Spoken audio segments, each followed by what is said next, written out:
नमस्कार, मैं हूं निकिता और आप देख रहे हैं सत्यहिंदी.com।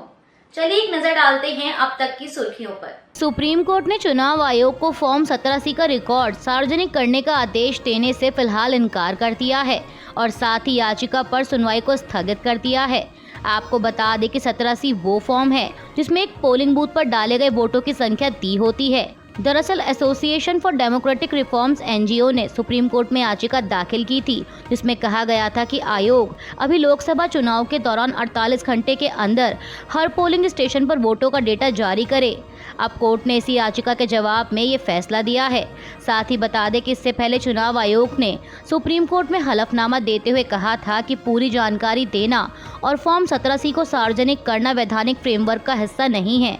इससे पूरे चुनावी क्षेत्र में गड़बड़ी हो सकती है। इन डेटा की तस्वीरों को मॉर्फ किया जा सकता है। कोलकाता हाईकोर्ट के बंगाल में 2010 के बाद बने 5 लाख ओबीसी प्रमाण पत्र रद्द करने पर उत्तर प्रदेश के मुख्यमंत्री योगी आदित्यनाथ की भी प्रतिक्रिया आई है। अदालत के फैसले पर उन्होंने ममता सरकार को घेरते हुए कहा कि ये ममता बनर्जी सरकार के राजनीति तुष्टीकरण के खिलाफ फैसला है। कोलकाता हाईकोर्ट ने ओबीसी नहीं बल्कि मुस्लिम आरक्षण को लेकर जो अपना फैसला दिया है वो स्वागत योग्य है। भारत का संविधान धर्म के आधार पर आरक्षण की अनुमति नहीं देता। सीएम योगी ने कहा कि पश्चिम बंगाल की मुख्यमंत्री टीएमसी की सरकार ने राजनीति तुष्टीकरण की प्रकाष्ठा पर चलते हुए 118 जातियों को ओबीसी में घुसाकर उन्हें ये आरक्षण दिया था। यानी 118 ये जातियां ओबीसी का हक हड़प रही थी और अब इसी असंवैधानिक फैसले को कोर्ट ने पलटा है और टीएमसी सरकार को जोरदार तमाचा मारा है। केंद्रीय गृह मंत्री गिरिराज सिंह का कहना है कि मुस्लिम आरक्षण का विरोध नहीं किया तो आने वाले दिनों में भारत पाकिस्तान बन जाएगा। उन्होंने समाचार एजेंसी एएनआई से बात करते हुए कहा कि अब समय आ गया है मुसलमानों को दिए गए आरक्षण पर दोबारा विचार किया जाए। उन्हें दिया गया आरक्षण हिंदुओं पर प्रहार है। बीजेपी नेता ने कहा कि अगर सभी हिंदू एकजुट नहीं हुए और मुस्लिम आरक्षण का विरोध नहीं किया तो आने वाले दिनों में भारत पाकिस्तान बन जाएगा। मुख्यमंत्री ममता बनर्जी की टीएमसी के खिलाफ बीजेपी के विज्ञापन पर कोलकाता हाईकोर्ट ने रोक लगा दी है।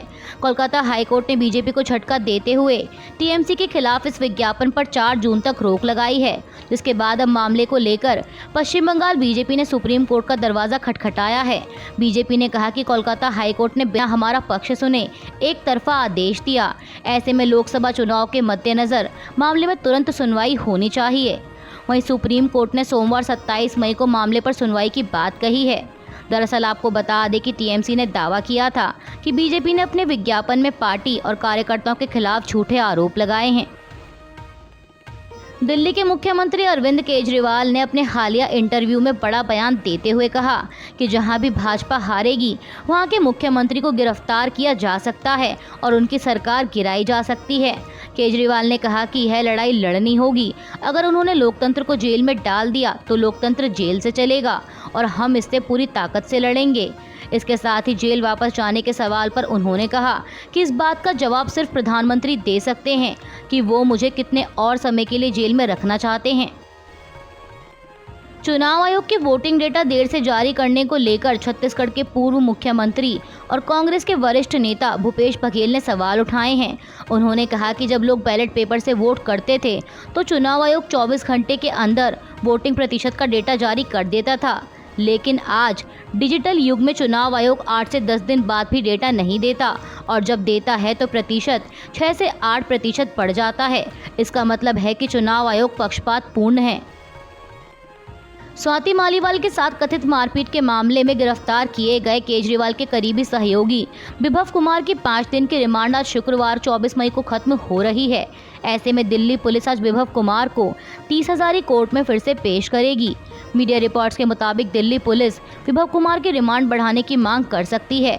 बता दें कि 30 हज़ारी कोर्ट में पिछली सुनवाई के दौरान पुलिस ने विभव कुमार की 7 दिनों की रिमांड मांगी थी, लेकिन कोर्ट ने सिर्फ 5 दिन की रिमांड दी थी। गौरतलब है कि स्वाति मालीवाल ने आरोप लगाया है कि मुख्यमंत्री अरविंद केजरीवाल के आवास में विभव कुमार ने 13 मई को उनके साथ बदसलूकी और मारपीट की। इसको लेकर कुमार के खिलाफ दिल्ली पुलिस ने विभिन्न आईपीसी की धारा में एफआईआर दर्ज की है। देश में जारी लोकसभा चुनाव में बीजेपी का लक्ष्य है 370 सीटें पार करना और एनडीए के तहत 400 सीटों का आंकड़ा पार करना। अब बीजेपी की इसी भविष्यवाणी पर केंद्रीय विदेश मंत्री एस जयशंकर की प्रतिक्रिया आई है। उनका कहना है कि मौजूदा लोकसभा चुनाव में अपने दम पर कम से कम 370 सीटें जीतने का भाजपा का लक्ष्य अचानक से बताई गई संख्या नहीं है। उन्होंने एक इंटरव्यू में कहा कि मुझे नहीं लगता कि पीएम नरेंद्र मोदी ने कभी भी अचानक से किसी संख्या का जिक्र किया है। पार्टी अपने लक्ष्य को लेकर काफी काम करती है और उसे कैसे हासिल करना है उस पर फोकस करती है। उन्होंने कहा कि बूथ लेवल पर सब देखने के बाद ही इस तरह के दावे किए जाते हैं। एस जयशंकर से जब ये पूछा गया कि इनमें से कुछ राज्य भाजपा के पारंपरिक गढ़ नहीं हैं, ऐसे में बीजेपी वहां अच्छा प्रदर्शन कैसे करेगी, तो इस पर उन्होंने कहा कि भाजपा एक पेशेवर पार्टी है और अनुमान पर भरोसा नहीं करती। विदेश मंत्री ने कहा कि हम बूथ स्तर पर विश्लेषण करते हैं और ऊपर की ओर बढ़ते हैं। जब हम कहते हैं कि हमें इस राज्य में इतनी सीटें मिलेंगी तो इस पर बहुत विचार किया गया होता है। देश में जारी लोकसभा चुनाव को लेकर राजनीतिक दल अपनी अपनी जीत के अलग अलग दावे कर रहे हैं। इसी कड़ी में कांग्रेस अध्यक्ष मल्लिकार्जुन खड़गे ने भी बड़ा दावा करते हुए कहा कि लोकसभा चुनाव में इंडिया ब्लॉक 300 से अधिक सीटें जीतेगा, जबकि कांग्रेस पार्टी अकेले ही 273 सीटें पार कर जाएगी। उन्होंने न्यूज 18 को दिए एक इंटरव्यू के दौरान एनडीए के 400 पार के नारे पर कहा कि प्रधानमंत्री नरेंद्र मोदी जो भी कह रहे हैं वह झूठ है। 2014 और 2019 के चुनावों में उन्होंने मनचाही संख्या हासिल कर ली, लेकिन इस बार उनके लिए सत्ता में आना मुश्किल है। वह दक्षिण और यहाँ तक कि उत्तर में भी हार रहे हैं। खड़गे ने कहा कि मैं इस वजह से ये कह सकता हूँ क्योंकि केरल या तमिलनाडु में उनका कोई अस्तित्व नहीं है। हो सकता है कि वह यहाँ वहाँ 1 या 2 सीटें जीत जाएं। उनका आंध्र प्रदेश में कोई अस्तित्व नहीं है। तेलंगाना में हमारा पलड़ा भारी है। पहले हमारे पास केवल 2 सीटें थी, लेकिन इस बार हम अपनी संख्या 10 तक बढ़ाने जा रहे हैं। कर्नाटक में हमारे पास 1 सीट थी, लेकिन इस बार हम इसे 10 तक बढ़ाएंगे। कांग्रेस अध्यक्ष ने कहा कि जहां भी हम हारे वहां हम जीत रहे हैं और जहां भी भाजपा के पास 1 या 0 सीटें थीं, वहां उसकी सीटें नहीं बढ़ रही हैं। लोकसभा चुनाव के छठे चरण के लिए कल शनिवार 25 मई को वोटिंग होनी है। इस बीच एआईएमआईएम प्रमुख असदुद्दीन ओवैसी ने दिल्ली बीजेपी को निशाने पर लिया है। उन्होंने कहा कि बीजेपी की दिल्ली इकाई ने चुनाव आयोग से कहा है कि बुर्के में औरतों की खास जांच होनी चाहिए। ओवैसी ने आगे कहा कि तेलंगाना में भी पिछले दिनों हुई वोटिंग के दौरान बीजेपी उम्मीदवार ने मुस्लिम ख्वातीन की सरेआम बेइज्जती की और परेशान करने का काम किया।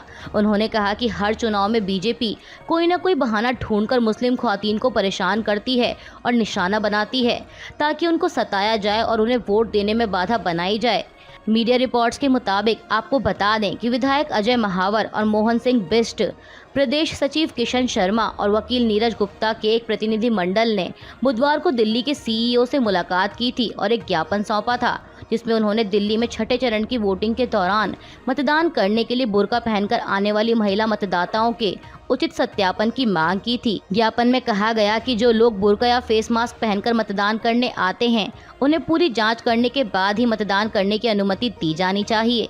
पश्चिम बंगाल के राज्यपाल सीवी आनंद बोस ने कल गुरुवार को नंदीग्राम में एक बुजुर्ग महिला की हत्या को लेकर मुख्यमंत्री ममता बनर्जी की आलोचना की और उनकी सरकार से रिपोर्ट मांगी है।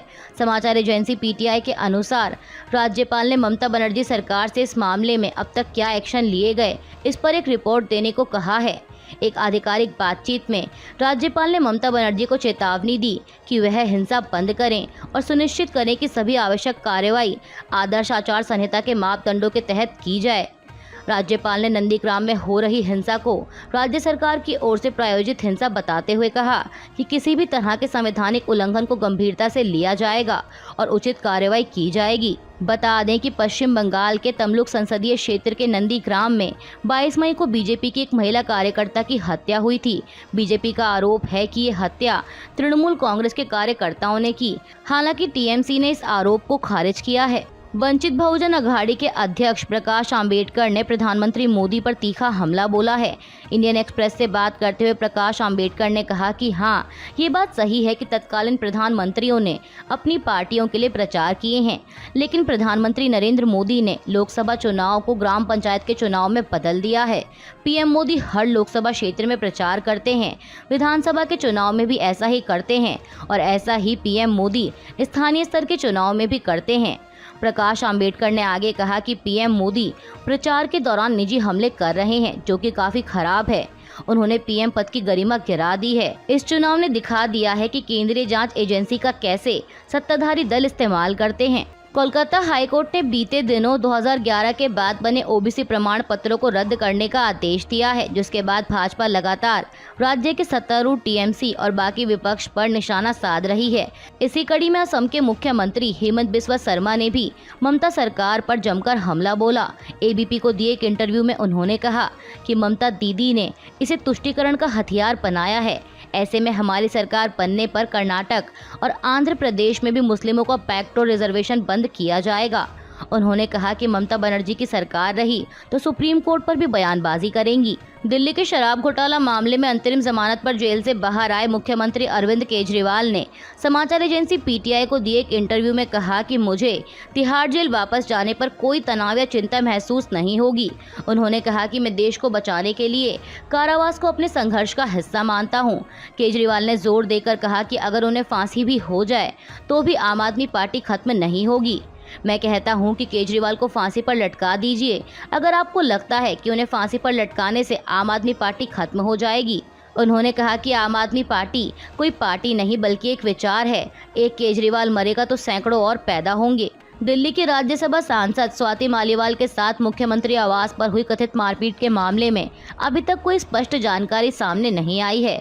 इस बीच स्वाति मालीवाल ने कहा है कि वो राज्यसभा की सदस्यता से इस्तीफा नहीं देने वाली हैं। उन्होंने समाचार एजेंसी एएनआई को दिए एक इंटरव्यू में कहा कि मुझे सांसद पद का कोई लालच नहीं है। अगर मुझे प्यार से बोला जाता तो मैं इस्तीफा दे देती। मुझे नहीं लगता कि मैं किसी पद से बंधी हूँ। मैं बिना पद के भी काम कर सकती हूँ, लेकिन जिस तरह से इन्होंने मुझे मारा और पीटा है, अब मैं किसी भी हाल में इस्तीफा नहीं दूंगी। स्वाति मालीवाल ने आगे कहा कि मैं संसद में सबसे युवा महिला सांसद हूँ। मैं इस्तीफा नहीं दूंगी और मैं एक आदर्श सांसद बनकर दिखाऊंगी। अभी के लिए बस इतना ही। बाकी की खबरों के लिए बने रहिए सत्यहिंदी.com के साथ।